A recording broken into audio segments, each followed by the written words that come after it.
زنا صرف جو ہم نا میں نے آج شکر الحمدللہ میں نے ڈیٹ تو ماری لیکن میں نے آج تک زنا نہیں کیا. لوگ کہتے ہیں جان لیں کہ زنا آنکھ کا ہوتا ہے, زبان کا ہوتا ہے, ہاتھ کا ہوتا ہے, اور ہر انسان اس سے کچھ نہ کچھ شیئر لے رہا ہوتا ہے. ڈیفینیٹلی الٹیمیٹلی جو فورنیکیشن اور ایڈلٹری کا ایکٹ ہے وہ تو ایک ہے, لیکن اس سے پہلے ہم کتنا ہی زبان سے, آنکھوں سے اور ہاتھوں سے یہ برا عمل کر رہے ہوتے ہیں. ایک میں وہ کرائٹیریا بتاؤں اللہ سے محبت کے بارے میں جاننے کا, کہ آپ کے دل میں اللہ سے محبت ہے یا نہیں ہے.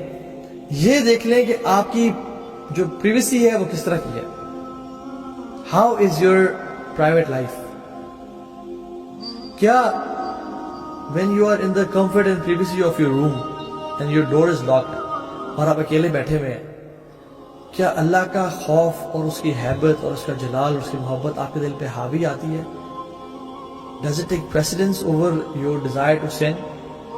اگر تو اللہ کی محبت غالب آ جاتی ہے اور your desire to sin جو ہے یا کوئی بھی گناہ کام ہے وہ مغلوب ہو جاتا ہے, then الحمدللہ you love اللہ سبحانہ وتعالی and Allah loves you. یہ لٹمس ٹیسٹ ہم لوگوں کے لیے. لیکن جب میں اکیلے میں ہوتا ہوں تو میرے ڈیزائرز غالب آ جاتے ہیں اور مجھے کوئی پرواہ نہیں ہے اللہ تعالیٰ کے ہیبت اور اللہ تعالیٰ کی پریزنس کی, اور کہ مجھے میرا رب دیکھ رہا ہے جو قوتوں اور مالک طاقتوں والا ہے, جو مجھے ایک سیکنڈ میں موت دے سکتا ہے. مجھے اس کی کوئی پرواہ نہیں ہے, کوئی اس کی پریزنس کی آ اینڈ ڈگنیٹی نہیں ہے. then I don't love Allah subhanahu wa ta'ala. This is the ultimate fact. Do you want to know اللہ تعالیٰ کہ ہاں آپ کی قدر کتنی ہے؟ لوگ سوال کرتے ہیں کہ یہ بتائیں کہ اللہ تعالیٰ مجھ سے راضی ہے یا نہیں ہے. آپ یہ دیکھیں آپ کے دل میں اللہ کے احکامات کی کتنی قدر ہے. اگر آپ کے دل میں اللہ کے احکامات کی قدر ہے نا تو اللہ کے ہاں بھی آپ کی قدر ہے. لیکن اگر آپ کے دل میں اللہ تعالیٰ کے احکامات کی قدر نہیں ہے and you take them for granted, اور یار چلو دیکھی جائے گی جگر, یہ تو چلتا رہتا ہے, اصل کام کی طرف آپ, then اللہ تعالیٰ کی ہاں بھی آپ کی قدر نہیں ہے. بس یہ دل میں چھان لیں, یہ ٹٹول لیں کہ میرے دل میں اللہ تعالیٰ کے احکامات کی کتنی قدر. اللہ تعالیٰ کہتے ہیں نامحرم کو نہ دیکھو, میں نامحرم کو موبائل پہ دیکھتا ہوں, نہیں دیکھتا. اللہ تعالیٰ کہتے ہیں منہ سے گالی نہ بولو یا گناہ کا کام ماں باپ سے بدتمیزی نہ کرو. میں کتنا یہ کر رہا ہوں. اللہ تعالیٰ کا حکم ہے نماز پڑھو, مردوں کے لیے باجماعت نماز پڑھو. میں عمل کر رہا ہوں یا نہیں کر رہا؟ اگر تو میں کر رہا ہوں دیٹ مینس کہ میرے دل میں اللہ تعالیٰ کی عظمت کی قدر ہے اور اس کے احکامات کی قدر ہے.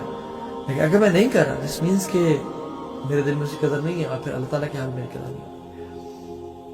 جسٹ امیجن یہ جو گناہ ہم کرتے ہیں ہمارے سکنز پہ لکھ لی جائیں. جو گناہ رات کو جو شخص کرتا ہے صبح اس کے ماتھے پہ لکھ دیے جائیں. ہم گناہ کریں گے, ہمیں پتا ہوگا کہ یار کل میں نے صبح باہر جانا ہے, میرے ماتھے پہ تمام گناہ لکھیں گے, میں تو گناہ چھوڑ دوں گا. کیا اللہ تعالیٰ زیادہ حیا کا, اللہ تعالیٰ زیادہ حیا کیا جن نہیں ہے؟ کیا ہمیں زیادہ حیا اللہ سے اختیار نہیں کرنی چاہیے؟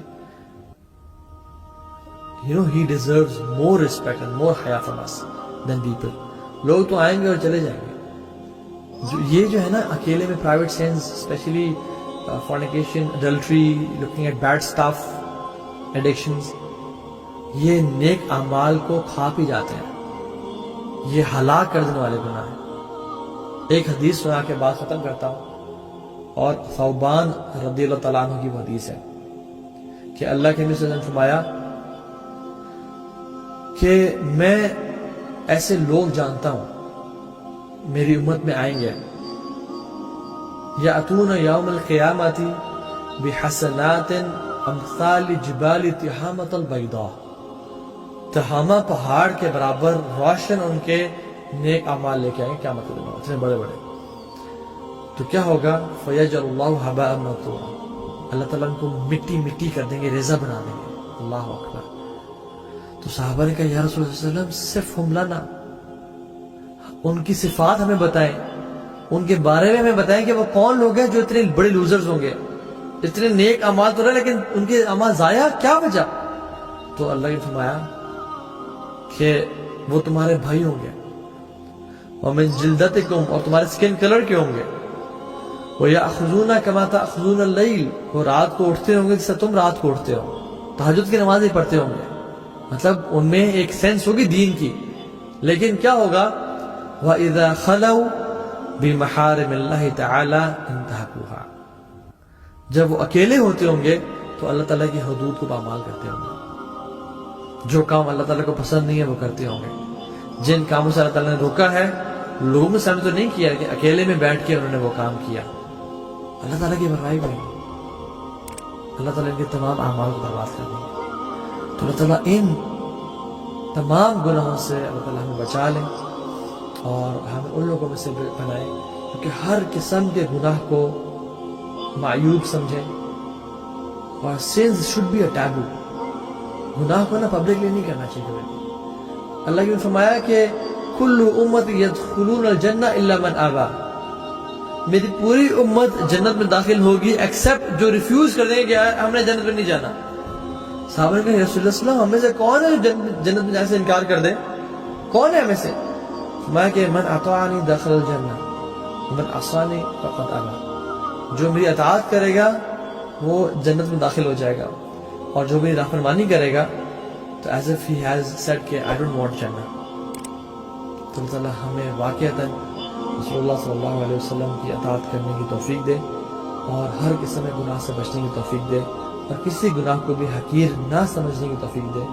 بیکاز لیس صغیرۃ بالاصرار ولیس کبیرۃ بالاستغفار. استغفار سے کبیرہ گناہ کبیرہ نہیں رہتا اور وہ معاف ہو جاتا ہے, اور اصرار کرنے سے صغیرہ گناہ صغیرہ نہیں رہتا, وہ کبیرہ بن جاتا ہے. کیونکہ پہاڑ جو ہے قطروں سے مل کے بنے ہیں اور سمندر بھی قطروں سے مل کے بنا ہوتا ہے. اللہ تعالیٰ ہمیں عمل کرنے کی توفیق دے. پوچھا گیا ہے زنا کے گناہ کی معافی ہے؟ بالکل ہر گناہ کی معافی ہے. فورنیکیشن یا اڈلٹری تو کیا, شرک کی بھی معافی ہے. لیکن انسان توبہ کرے اور آنسو بہائے. کیا حدیث میں کیا آتا ہے؟ التائب من الذنب کمن لا ذنب لہ. گناہ سے توبہ کرنے والا ایسا ہی ہے جیسے اس نے کبھی گناہ کیا ہی نہیں تھا. اللہ تعالیٰ کہتے ہیں کہ اللہ یرید ان یتوب علیکم, اللہ تعالیٰ خود تو چاہتے ہیں کہ ہمیں معاف کر دیں. تم قدم تو بڑھاؤ, تم میری طرف چل کے تو آؤ, میں دوڑ کے آؤں گا. تم آؤ تو صحیح. پھر دیکھو میری ربک الغفور ذو الرحمہ, تمہارا جو رب ہے نا وہ بہت غفور ہے اور بہت رحمت والا ہے. اللہ تعالیٰ خود حدیث میں کیا آتا ہے, اللہ کے فرماتے ہیں اللہم انک عفو تحب العفو, means you love to forgive. اور جو عفو ہے نا, غفار اور عفو میں بڑا فرق ہے. غفار کا مطلب یہ ہے کہ اللہ تعالیٰ ان گناہوں کے ایول ایفیکٹس سے ہمیں بچا لیتے ہیں لیکن they are still there. لیکن عفو کا مطلب یہ ہے کہ اللہ تعالیٰ ریموو کر دیتے ہیں گناہوں کو نام اعمال سے, حتیٰ کہ علماء سے کہ فرشتوں کی میموری میں سے بھی ان کو بھلا دیتے ہیں کہ یہ گناہ کبھی اس انسان نے کیا بھی تھا یا نہیں کیا تھا. تو یہ ہے العفو. جیسے کوئی شخص چلا نا اور پیچھے سے آپ کو اس کے فٹ سٹیپس بھی مٹا دیں تو وہ گناہوں کو بھی مٹا دی جاتے ہیں. کیونکہ غفار کا مطلب ہے کہ گناہ اسٹل دیر, لیکن اللہ تعالیٰ نے ان کو معاف کر دیا. وہ اپنے اکاؤنٹیبلٹی نہیں کریں گے, وہ گناہ کے ایول اثرات آپ پہ اس دنیا میں آخرت میں نہیں ہوں گے, لیکن they still there. It's possible کہ آپ ان کو دیکھ کے قیامت دن شرمندہ ہوں اور شرمائیں اللہ تعالیٰ سے, ٹھیک ہے. لیکن عفو کا مطلب یہ ہے کہ اللہ تعالیٰ سرے سے ہی گناہوں کو مٹا دیتے ہیں, and he loves to forgive.